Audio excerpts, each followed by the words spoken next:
नमस्कार, बहुत स्वागत है आपका। आप देख रहे हैं स्वराज एक्सप्रेस। मैं हूं आपके साथ राघवेंद्र। रायपुर इन दिनों सिर्फ राजधानी नहीं बल्कि देश के बौद्धिक और साहित्यिक विमर्श का केंद्र बना हुआ है। रायपुर साहित्य उत्सव के दूसरे दिन संवाद, चिंतन और वैचारिक मंथन का एक ऐसा दौर देखने को मिला जिसने साहित्य प्रेमियों से लेकर युवाओं तक सभी को गहराई से जोड़ा है। देखिए खास रिपोर्ट।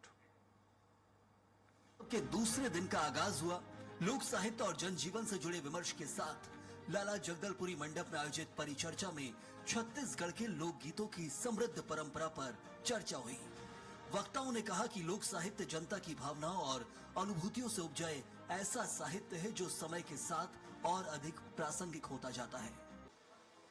इसका तो अपना जो शीर्षक नीति वाक्य है ना, आदि से अनंत तक, ये बहुत बड़ी बात है। हमारे रायपुर राजधानी नवा रायपुर के लिए, छत्तीसगढ़ राज्य के लिए जिस ढंग से हमारे पुरखा और सियान लोग अपनी इच्छा के गोठ को अपने मन में रखते थे और लोगों को उसके विचारों से संपन्न करते थे, वो विचार के रूप में साहित्य उत्सव जो है रायपुर में मनाया जा रहा है। शीर्षक भी अच्छा है। आज हम जिन विडंबनाओं और जिन कई दुर्घटनाओं और साथ ही साथ सामाजिक अव्यवस्थाओं में जी रहे हैं, उसके लिए साहित्य रूपी दर्पण एकदम जरूरी है। आज हमको स्वयं को ये भी देखना है कि ये जो रचना कर रहे हैं वे समाज के हित के लिए है कि अथवा अपने व्यवसाय और बिजनेस जीवन को चलाने के लिए। उत्सव के प्रमुख सत्रों में राष्ट्र सेवा के 100 साल विषय पर प्रख्यात विचारक मुकुल कानितकर ने राष्ट्रीय स्वयंसेवक संघ की 100 वर्षों की वैचारिक और सामाजिक यात्रा पर विस्तार से चर्चा की। उन्होंने राष्ट्र निर्माण में वैचारिक प्रतिबद्धता और समाज सेवा की भूमिका को रेखांकित किया। समाज को इसके साथ जुड़ना चाहिए। थोड़ा स्थान दूर होने के कारण होगा समाज को आने में व्यवस्था में कुछ कमी रही हो सकती है, लेकिन ज्यादा लोग धीरे धीरे इससे जुड़ते हुए जाएंगे और युवा साथी बहुत बड़ी मात्रा में यहाँ दिख रहे हैं। ये एक बहुत अच्छी बात इस साहित्य उत्सव की है। रायपुर साहित्य महोत्सव का आयोजन बहुत ही महत्वपूर्ण है छत्तीसगढ़ के लिए। जब छत्तीसगढ़ 25 वर्ष पूरे कर रहा है तो ऐसे समय में युवाओं को, लेखकों को, पत्रकारों को, साहित्यकारों को, शिक्षाविदों को एक जगह, एक स्थान पर, एक मंच पर लाकर उन्हें बड़े देश के बड़े साहित्यकारों से, पत्रकारों से, फिल्मकारों से उनके साथ रूबरू कराना, मतलब एक बहुत बड़ा मंथन है ये। इसके माध्यम से पूरे छत्तीसगढ़ में एक नई चेतना जागेगी। भारत का बौद्धिक विमर्श सत्र उत्सव का वैचारिक केंद्र बनकर उभरा। मुख्य वक्ता राम माधव ने कहा कि किसी भी जीवंत राष्ट्र के लिए बौद्धिक विमर्श उसकी प्राणवायु होता है। उन्होंने भारतीय ज्ञान परंपरा को आधुनिक विज्ञान और वैश्विक राजनीति से जोड़ते हुए युवाओं को सोचने की नई दिशा दी। दिल्ली, जयपुर आदि जगह के बड़े भव्य आयोजनों में सहभागी होने का सौभाग्य मिला हुआ था, लेकिन अभी जो रायपुर में जो एक कार्यक्रम हो रहा है ये उससे कोई कम नहीं है, बल्कि कई स्थिति में बेहतर है। और छत्तीसगढ़ में जो है इस आयोजन की एक बड़ी जरूरत थी। यहाँ की स्थानीय प्रतिभाओं को जो है व्यापक मंच मिल रहा है। साहित्य मूलतः संस्कार देता है और संस्कार जो है संस्कृति से ही छन कर आता है। संस्कृति का व्यक्त रूप है वो साहित्य में झलकता है और साहित्य सबको जोड़ता है, बांटता नहीं है। उसमें छोटे बड़े, सजीव निर्जीव, प्रकृति, मानव, सबका सहभाव रहता है। नई पीढ़ी की फिल्मी दुनिया परिचर्चा में कलाकारों ने डिजिटल युग में कहानी की ताकत पर जोर दिया। वक्ताओं का कहना था कि भविष्य का सिनेमा वही होगा जो समाज से जुड़ा होगा और संवेदनशील होगा। यहाँ पे आके बहुत ही अच्छा लग रहा है, बहुत ही अच्छा प्रयास है और काफ़ी बड़े विद्वानों को सुनने को मिल रहा है, सीखने को मिल रहा है।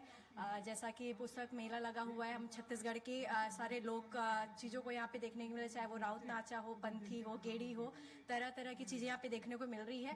साथ ही विद्वानों के साथ हमारे छत्तीसगढ़ के जितने भी नए कलाकार हैं जो आगे बढ़ना चाहते हैं उनके लिए यहाँ पे ओपन माइक का स्टेज बनाया गया है, जो कि मुझे इस कार्यक्रम का सबसे अच्छा चीज़ लगा, क्योंकि हमको स्टेज नहीं मिल पाता है, नए कलाकारों को स्टेज नहीं मिल पाता है।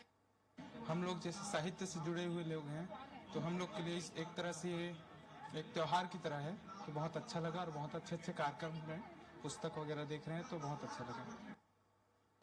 मुझे लगता है ये बहुत अच्छी शुरुआत है छत्तीसगढ़ के लिए, और क्योंकि आदि से अनादि एक मनुष्य के अवचेतन मस्तिष्क में बहुत कुछ ऐसा रहता है जो उसे निकालना होता है। रायपुर साहित्य उत्सव जो है ये बहुत सरकार की बहुत सराहनीय पहल है, बहुत अच्छा कदम है, और ये लगभग 12 साल के बाद हो रहा है। 2014 में रायपुर साहित्य उत्सव हुआ था और आज 2026 में हो रहा है। ये कुंभ की तरह आज ये आयोजन है और ये बड़े पैमाने में हो रहा है। आप देखेंगे यहाँ से वहाँ तक लोग थक जा रहे हैं, इतना मतलब चल के एक बहुत अच्छा आयोजन है। साहित्य उपनिषद से एआई तक विषय पर आयोजित परिचर्चा में वक्ताओं ने परंपरा और तकनीक के संतुलन पर विचार रखे। चर्चा का निष्कर्ष यही रहा कि तकनीक तभी सार्थक है जब वह मानवीय मूल्यों से जुड़ी हुई हो। किसी उत्सव की सफलता के लिए उनके स्वरूप के लिए एक बहुत सुंदर शब्द है साहित्य में, उसको बोलते हैं भव्य। तो ये जो रायपुर साहित्य उत्सव है हर दृष्टि से भव्य है। ये तो मुझे ऐसा लग रहा है कि मैं प्रयागराज कुंभ का जो आनंद है वो रायपुर के पुरखौती मुक्तांगन में मुझे मिल रहा है, और वो भी साहित्य।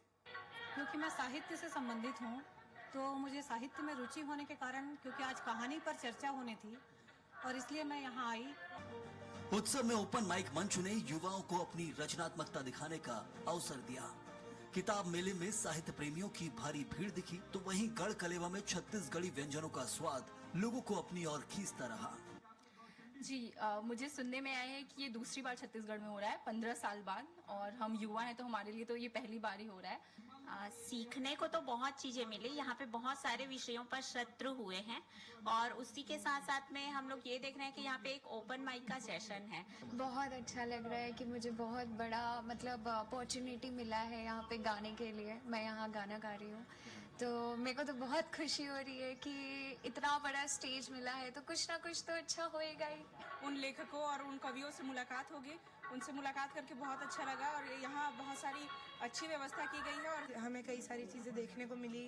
वहाँ आर्ट का है, पेंटिंग्स वगैरह हैं। हमारा खुद का एक स्टॉल है राजकुमार कॉलेज का। रायपुर साहित्य उत्सव ने यह साबित कर दिया है कि छत्तीसगढ़ की धरती केवल लोक संस्कृति ही नहीं बल्कि उच्च स्तरीय बौद्धिक विमर्श की भी सशक्त भूमि है। विचार, संवाद और रचनात्मकता का ये उत्सव आने वाले समय में एक नई वैचारिक संस्कृति की नींव रखता दिखाई दे रहा है। Bureau report, Swaraj express, Chhattisgarh.